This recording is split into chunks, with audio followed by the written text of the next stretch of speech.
Vosh made some excellent points, specifically about LGBT issues, that I simply couldn't refute. So, like, I don't know what people wanted me to, would have expected me to do. But I'm not the type of person that's just going to stick my head in the sand and be like, well, this is the position that I need to hold because I need to hold it because I claim to be conservative. I don't want to sound like a dick or nothing, but it says on your chart that you're fucked up. You talk like a fag, and your shit's all retarded.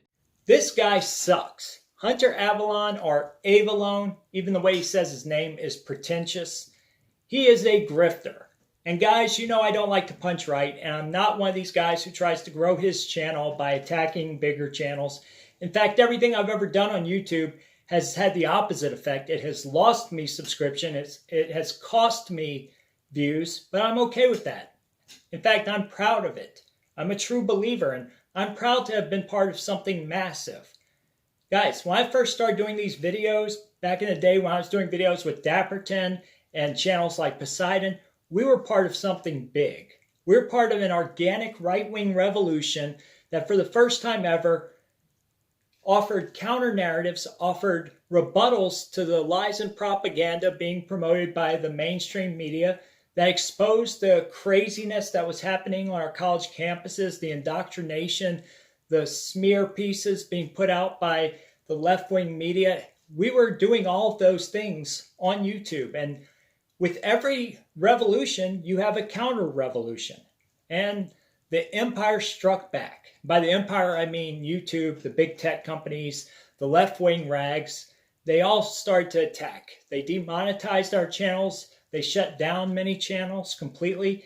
And sadly, channels like mine are a relic. We're the ghost of right-wing channels past. But most people, like me, we don't shut things down and we don't betray our values. And I think that there are a lot of people who will and who are doing that. And Hunter Avalone is one of them. And I think that I really predicted this a few years ago when I did a video about a YouTuber called Faraday Speaks. And that guy had done a video, coincidentally, that had the same name as Hunter Avalone's current video. It was called Why I'm Leaving the Right. And in my video, I talked about how I thought this would become a trend, that you would see people jump on this bandwagon. Because this video back then, from a channel that only had a few subs and a few videos, maybe 2 or 3, was getting thousands and thousands of views. And I said this video is being falsely promoted. It is being propped up by YouTube. And at the same time, we were starting to see other videos and other channels being propped up by YouTube. Channels like Destiny and Vaush. Vaush, the guy who Hunter Avalone brings up in his Why I'm Leaving the Right video.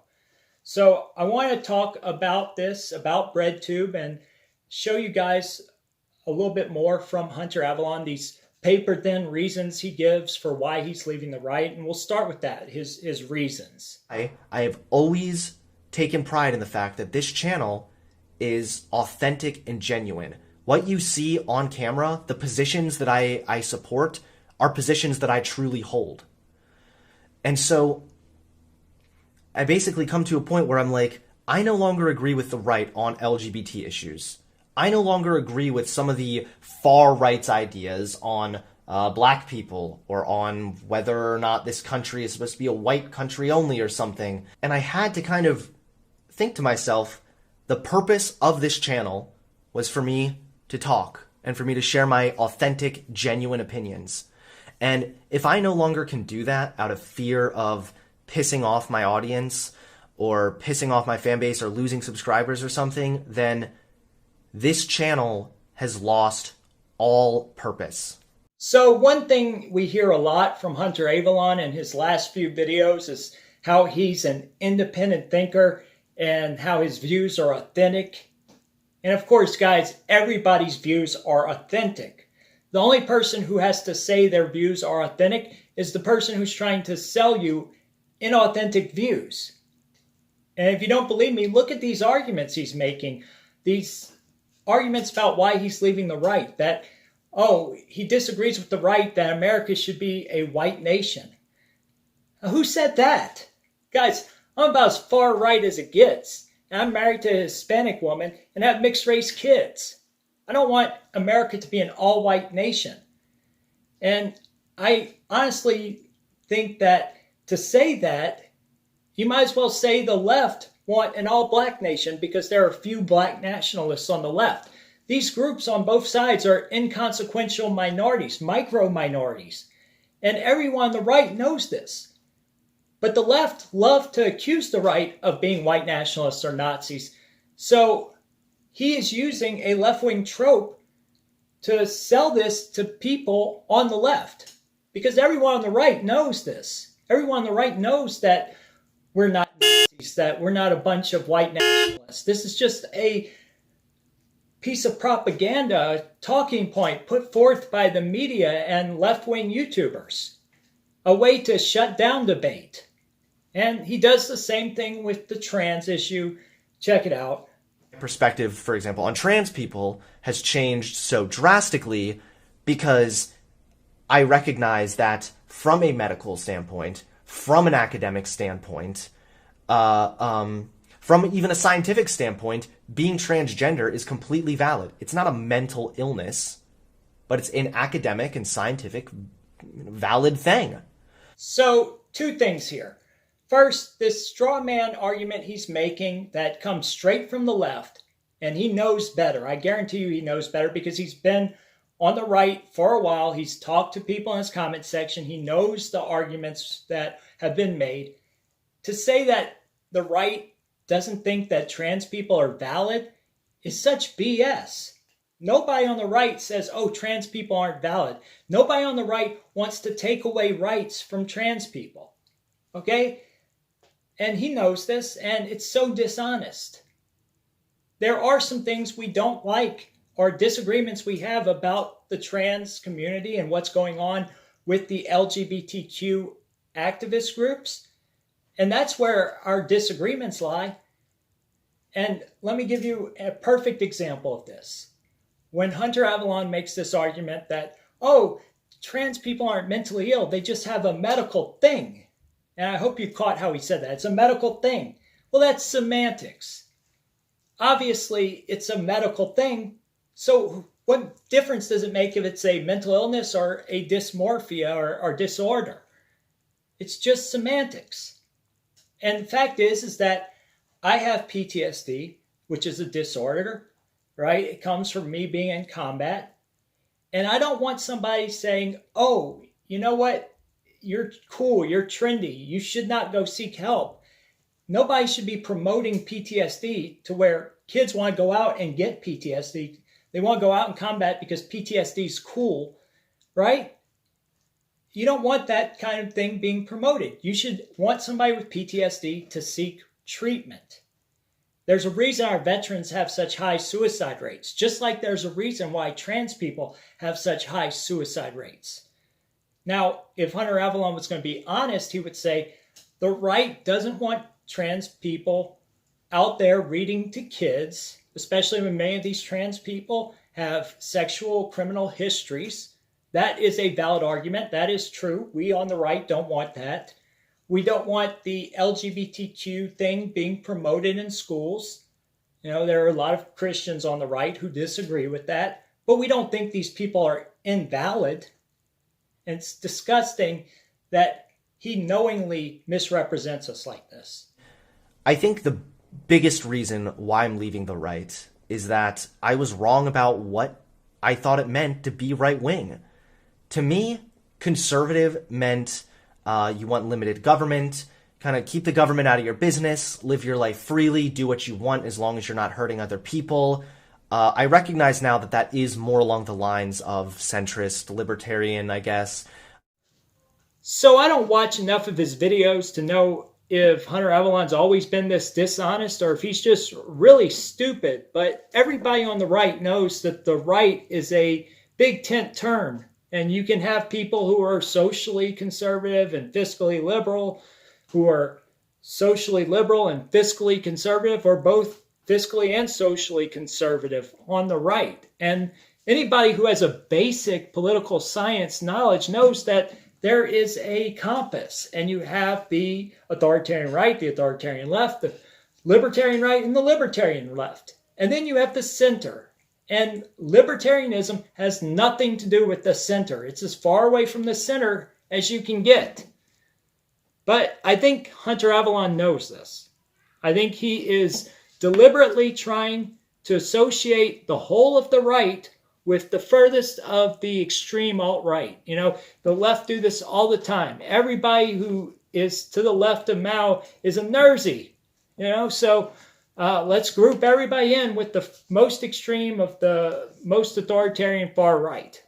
Ignore all of these other people. Ignore the libertarian right. And it's dishonest and it's disgusting that every one of these issues that Hunter Avalone brought up as to why he's leaving the right, they are all wedge issues that are centered on identity politics, and they're all issues that the left use to try to slander the right on.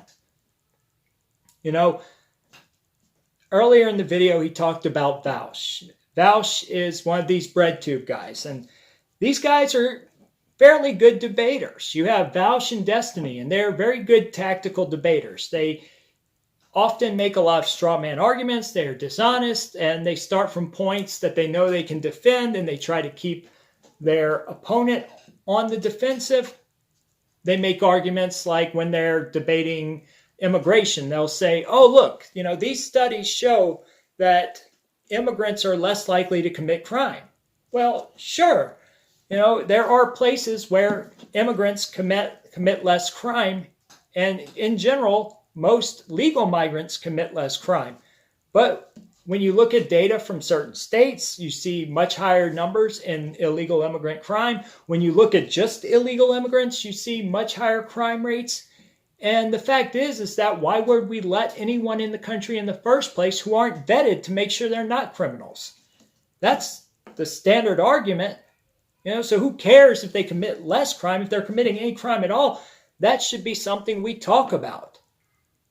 And never mind the fact that second generation children of immigrants tend to commit more crime. So you have all of these things they leave out. And you see them take up these wedge issues that Hunter talked about, things like gay marriage and trans rights and, you know, so-called black civil rights. They love to throw that around, even though nobody's, as far as I know, on the right is saying blacks shouldn't have civil rights. It's another straw man argument.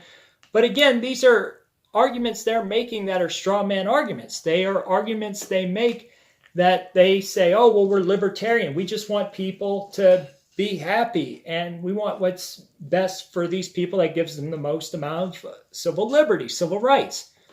Well, that's a right-wing position to be pro-civil liberties. Problem is that they misrepresent themselves. Sure, they may want women to have more civil rights, like the right to have an abortion, but they discount the rights of the unborn. They might want gay people to have more rights, but when those rights mean they are reading to our children and their ideology, their agenda is being promoted in the schools against the will of the parents, they're infringing on our rights. And that's the crux of the matter, is that all left-wing beliefs are anti-libertarian. They all end up taking away people's liberties or property.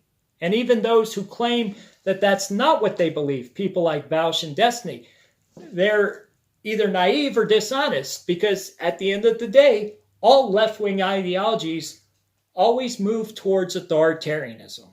That is the path of least resistance for the left. And we see it right now. We see it that government always does what government does. They always try to grow themselves. They try to take away more of our freedoms. And that's what we're seeing with this current situation with the C virus, right? And you see people being rounded up in the streets. People being told where they can shop, what they can do, that they can't go to their own loved ones' funerals. You know, never mind the fact that, yeah, maybe people will die, but life is full of risks, and giving up risks for safety or a false sense of security, it's not worth living, you know, if you're going to do that. So yeah, it always ends up in authoritarianism. That's what I was going to say. Anyway, that's all I have to say. I think I'll end the video here. I hope you enjoyed the video. Like and subscribe and share the video, because God knows YouTube's not going to share it with anyone. They don't even show it to my subscribers. So yeah, I'm out. Side with the left when it comes to like trans issues, or the fact that black people commit more crime because of socioeconomic reasons, not because of some genetic inferiority complex or something.